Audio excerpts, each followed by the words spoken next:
The battle begins, a mother's promise and the tyranny of power. Imagine being a parent, watching as your child's world is ripped apart.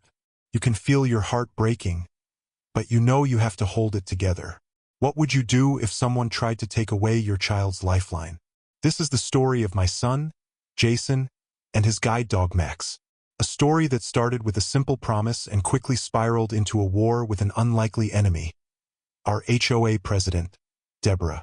When we moved into our quiet suburban neighborhood, I was filled with optimism. Jason, who had recently lost his sight, was adjusting to his new life with Max. Max wasn't just a dog. He was Jason's independence. Max was his eyes, his companion, his security in a world he could no longer see. Max helped Jason navigate life with dignity. He was not just a pet. He was essential to Jason's day-to-day survival.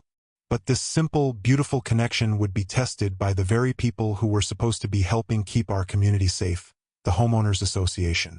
We had barely unpacked our boxes when we found our first HOA letter. It was a violation notice, stamped with urgent, and stating that Max, a certified service animal, was considered an unauthorized pet. I felt my blood run cold. How could they not see the importance of Max to my son's independence? Jason, always so strong, looked at me with trembling hands as he clutched Max's harness. "Dad, they can't take Max. They just can't," he whispered, his voice breaking as his world seemed to come crashing down. I made him a promise in that moment. No matter what, nobody would take Max away from him. Little did I know how difficult keeping that promise would be. The next day, things escalated quickly. Deborah Wilson, the HOA president, arrived at the community pool where Jason and Max were spending the afternoon. While Jason swam laps, Max sat by the pool as usual, keeping an eye on him. Suddenly, Deborah appeared, declaring that dogs are not allowed in the pool area. When I explained that Max was a certified service animal, Deborah's response was swift and filled with contempt. "I know all about people who abuse service animal policies," she said, her eyes narrowing as she pointed to Jason. "Those glasses are just for show, aren't they?" The words were cruel and designed to hurt. But what Deborah didn't know was that Jason had been practicing with Max for months to regain his independence. Max wasn't just for show. He was a lifeline to a life Jason was still learning to navigate. As I tried to remain calm, Deborah sneered and said, "I've seen him looking at his phone. This is all a scam to break the rules." Her cruel words hung in the air.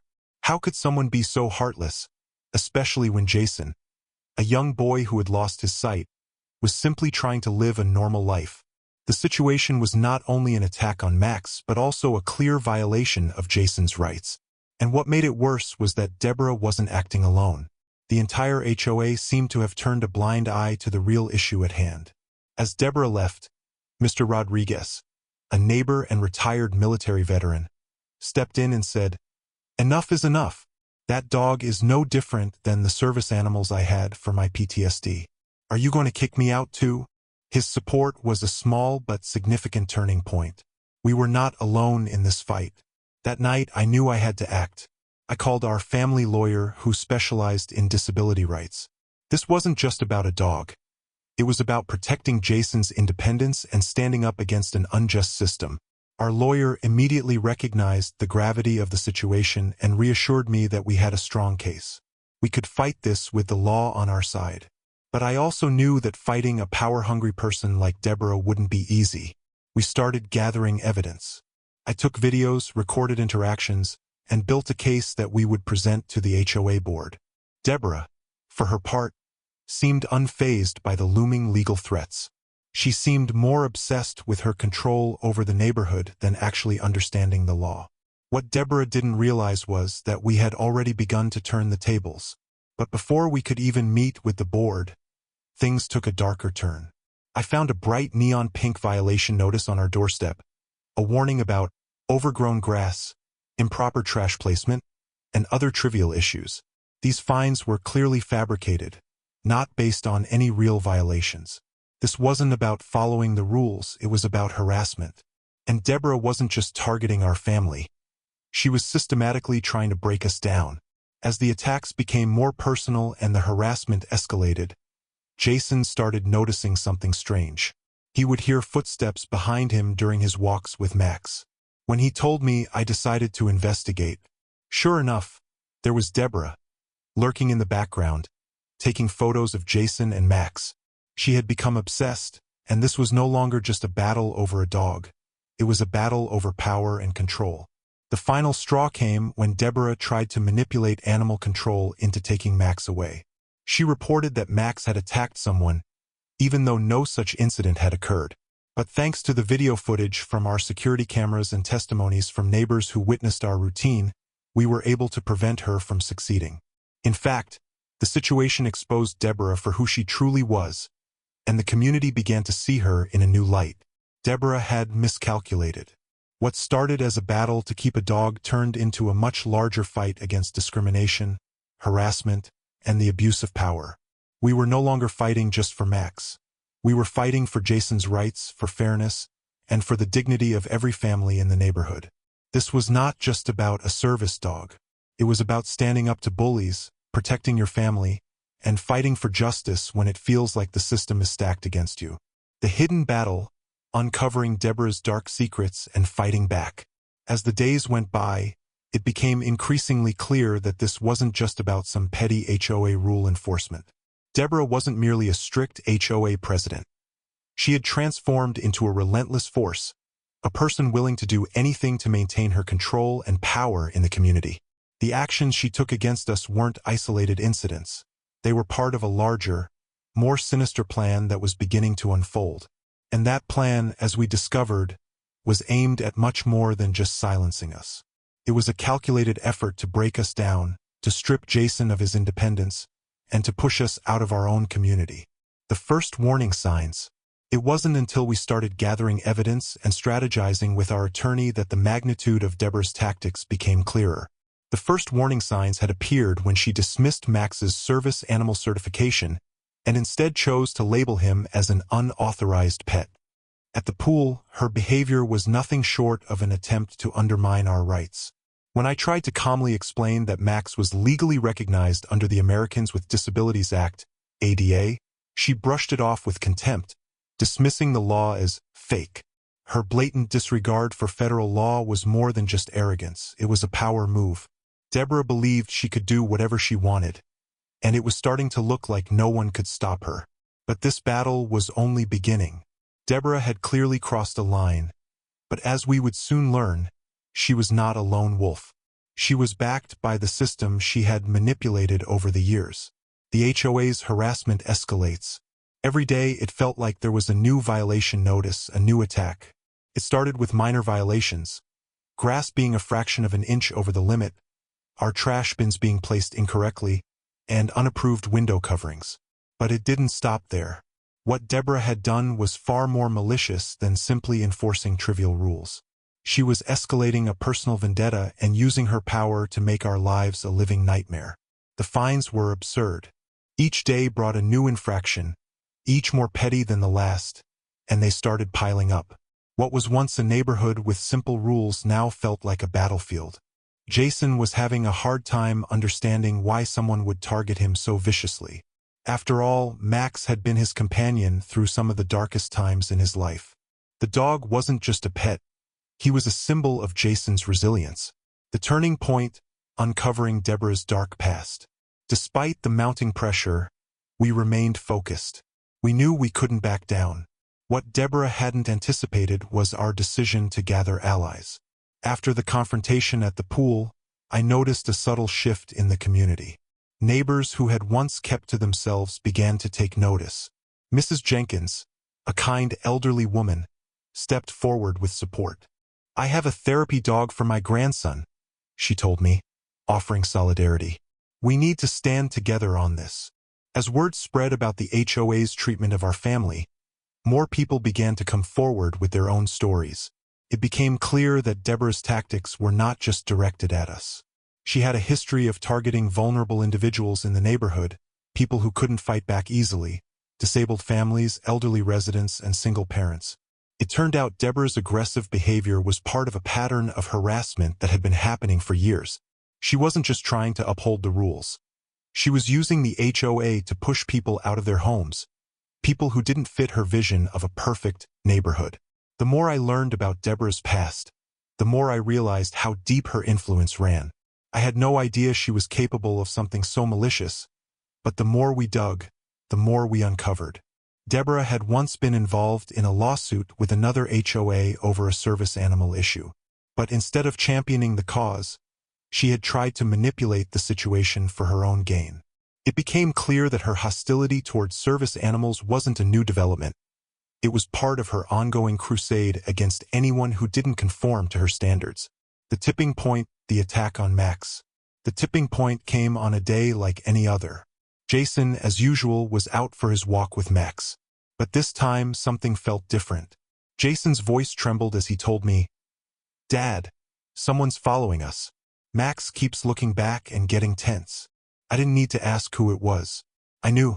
Deborah had been lurking behind us, taking photos of Max and Jason. Her words were cruel and pointed. She accused Max of being dangerous and even threatened that the dog should be put down. This wasn't just harassment, it was an attack. It wasn't enough for her to target our family legally. Now she was trying to destroy our only lifeline.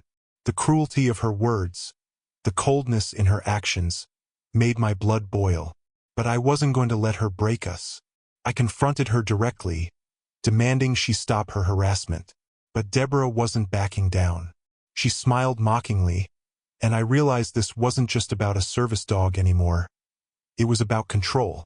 Her twisted need to dominate the lives of others was the real issue. The shocking turnaround, community support, and legal moves. Just when it seemed like the situation couldn't get worse, it did.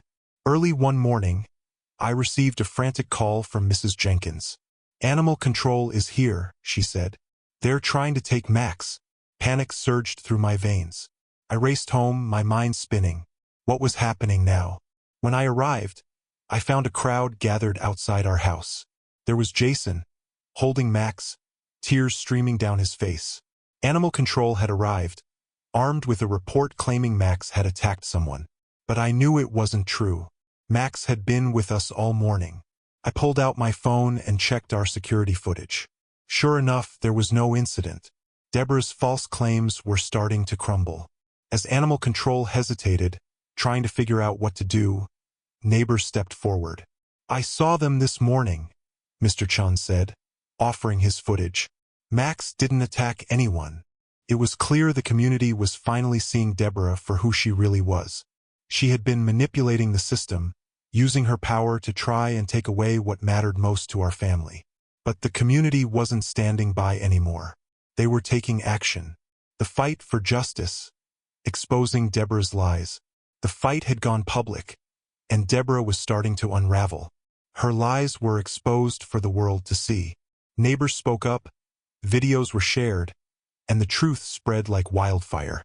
What Deborah didn't expect was the support we received from the community. It wasn't just about Jason and Max anymore. It was about standing up to someone who had used their position of power to hurt others. That night, an emergency HOA meeting was called. The room was packed, and Deborah sat in the front row, still trying to maintain her composure. But the community wasn't intimidated anymore. The evidence was undeniable. Deborah's attack on our family had exposed her for what she really was, a bully hiding behind a facade of authority. As the meeting went on, the community began to turn against her. The board members started to ask questions, and the truth came pouring out. Deborah's past, her cruel treatment of others, and her ongoing attempts to manipulate the system. All of it was laid bare for everyone to see. And when the vote came, it was unanimous. Deborah was removed from her position as HOA president, and the new board members worked to pass laws protecting service animals and residents with disabilities. But even then, Deborah wasn't done. The final blow came when we discovered that she had tried to poison Max with homemade treats laced with antifreeze. It was a shocking betrayal, and it confirmed just how far she was willing to go to tear our family apart. The final showdown, victory, and redemption.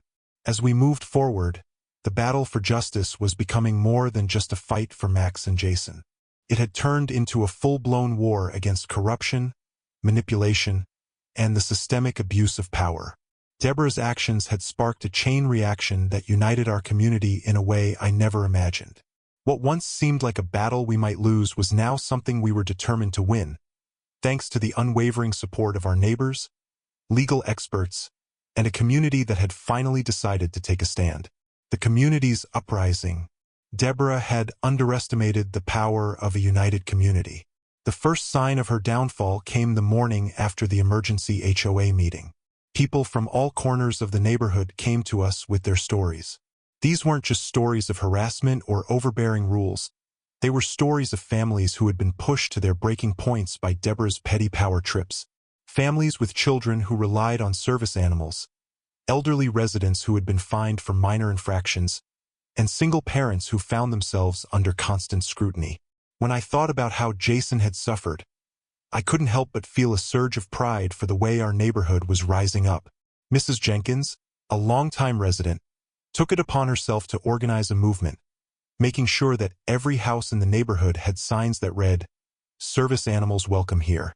What started as a simple act of solidarity quickly turned into a full-blown movement for inclusion and support for people with disabilities. When Deborah realized what was happening, it was already too late. The whole community was behind us, and she could no longer manipulate the situation the way she had in the past. Her threats and intimidation tactics were no longer working, and the truth was out.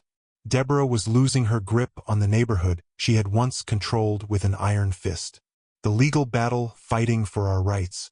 With the support of our community, we escalated the legal battle.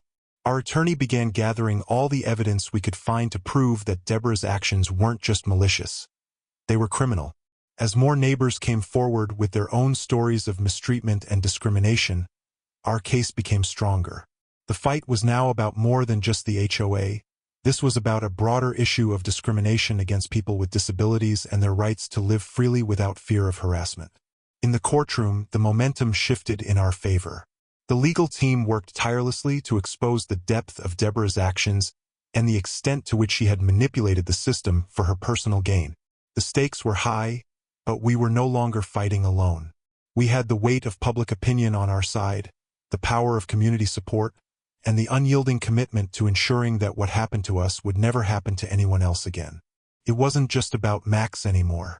It was about ensuring that every person, regardless of their abilities, could live in peace without fear of retribution. It was about ensuring that no one would ever be subjected to the kind of treatment we had endured. And we weren't going to stop until justice was served. The shocking revelation, Deborah's dark secrets uncovered. As we moved closer to the truth, the final shocking revelation came to light. It wasn't just Deborah's power-hungry behavior that had driven her to attack us. It was her deep-seated shame and guilt that fueled her cruelty. We learned that Deborah had a son, Adam, who had been diagnosed with autism as a child. However, rather than accepting her son's condition and providing him with the love and support he needed, Deborah had abandoned him to live in an institution when he was just 5 years old. The pain of her past, the guilt she had carried for years, had manifested in her mistreatment of others, especially people like Jason who reminded her of what she had lost. In her eyes, service animals were a symbol of everything she had tried to suppress about her own son's disability. She projected her own shame and insecurities onto Jason and Max, and that's why she targeted them so relentlessly. When Adam, now a young man with a service dog of his own, appeared at the HOA meeting, the room fell silent. His calm demeanor and straightforward approach to confronting his mother about her cruelty was nothing short of profound. As he stood there, it was clear that Deborah's facade was crumbling. Adam, once a victim of her neglect, had become an advocate for the very people she had tried to destroy. The end of Deborah's reign, justice served. The legal battles that followed were swift and decisive. The tide had turned completely in our favor, and Deborah's actions caught up with her. The final blow came when the state attorney's office launched a full investigation into Deborah's years of abuse and manipulation. They uncovered a pattern of systematic harassment, not just against us, but against countless others. Deborah's reign as HOA president was officially over. In a special vote, she was removed from office permanently, and the new board members passed legislation that ensured better protection for residents with disabilities and service animals. What Deborah had intended as an act of cruelty to break our family only brought our community closer together. The damage she caused would not go unnoticed. The law was on our side, and Deborah was forced to face the consequences of her actions. But the most satisfying moment of all came when we found out that Deborah was being held accountable for her cruel actions. The public apology she was forced to make was one of the most bittersweet moments of our lives. We had won, but the battle had taken a toll on all of us.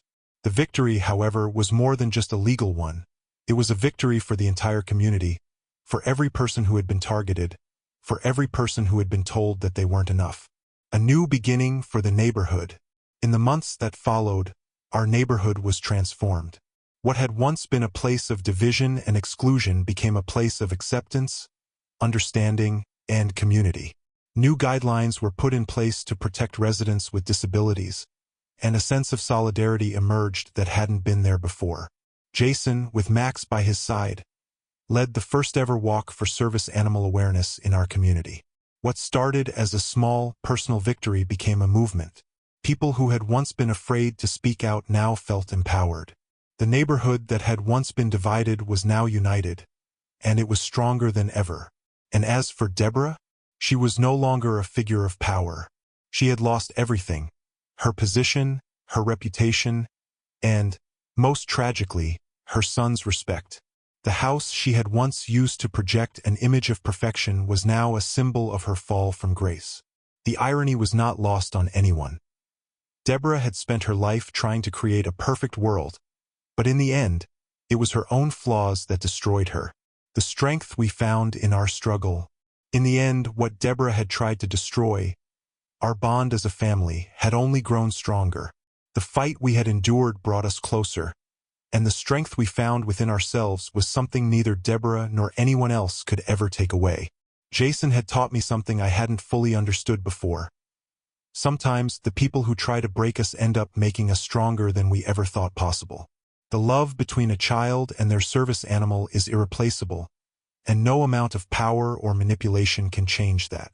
As we moved forward, we knew that our fight was about more than just our neighborhood. It was about standing up for what's right, fighting against injustice, and ensuring that no one ever had to go through what we did. In the end, we didn't just win a battle. We won the opportunity to help others who would come after us, to make sure that they would never have to face the same hardships we did. As we look back on this incredible journey, there are several key lessons we can take away from our battle. The story of Jason, Max, and our fight against the HOA is more than just a tale of injustice and triumph. It's a story about the power of community, the importance of standing up for what's right, and the unwavering strength of individuals who refuse to be broken. 1. The power of standing up for what's right. One of the most important lessons here is that no matter how powerful someone might seem, standing up for what's right is always worth it. Whether it's fighting for your family, your rights, or even the rights of others, speaking up can change the course of events. Deborah's abuse of power was initially terrifying, but once we decided to stand firm and not let her trample over us, the tide turned. Our community came together, and we were able to fight back in a way that not only protected Jason and Max but also empowered others to speak out against wrongdoing. 2. The strength found in unity. When Deborah tried to tear us apart, she underestimated the strength of unity. The support we received from our neighbors, from local activists, and from people who believed in justice was invaluable. It was the collective power of our community that ultimately turned the tables on Deborah. So often in life, we face challenges that seem insurmountable, but when we come together, we are unstoppable. This is a reminder that no one should ever feel alone in their fight for what's right. 3. Knowledge is power. Throughout this battle, knowledge played a huge role. From understanding our legal rights and the Fair Housing Act to having detailed documentation, our ability to arm ourselves with facts was crucial. Whether you're standing up to an unfair system, dealing with workplace issues, or fighting for your rights, always remember, knowledge is your most powerful weapon. Educate yourself, document everything, and stand by the truth. 4. Justice takes time, but it's worth the fight. At many points during this journey, it seemed like the system was working against us. Deborah's manipulation tactics, the false reports, and the emotional toll it took on our family were overwhelming. But we never gave up, and in the end, justice was served. Sometimes, fighting for what's right can take longer than we expect, and the road will not always be easy. But when you push forward, you can achieve the change you deserve. 5. The true nature of compassion. Finally, through this struggle, we saw the true meaning of compassion. Max, as Jason's guide dog, was more than just a pet. He was Jason's lifeline. Max allowed Jason to live a life with greater independence and confidence. The bond between a service animal and their owner is a beautiful, powerful thing, and it cannot be destroyed by ignorance or cruelty. Deborah's actions were born from her own struggles, but it's clear that compassion toward others, especially those with disabilities, is what truly makes us better human beings. If you found inspiration or a new perspective from our journey, then please help us spread the message. Stand with us in the fight for fairness, respect, and justice for all. Every like, share, and subscription makes a difference in amplifying the voices of those who are too often silenced. If you're passionate about standing up for your rights or fighting against injustice, we'd love to hear your thoughts. Share your story in the comments, and let's keep the conversation going. Together, we can ensure that no one faces the challenges we went through alone. Don't forget to like this video, share it with your friends and family, and hit the subscribe button for more powerful stories about fighting for what's right. Thank you for being part of this journey. Together, we're making a difference.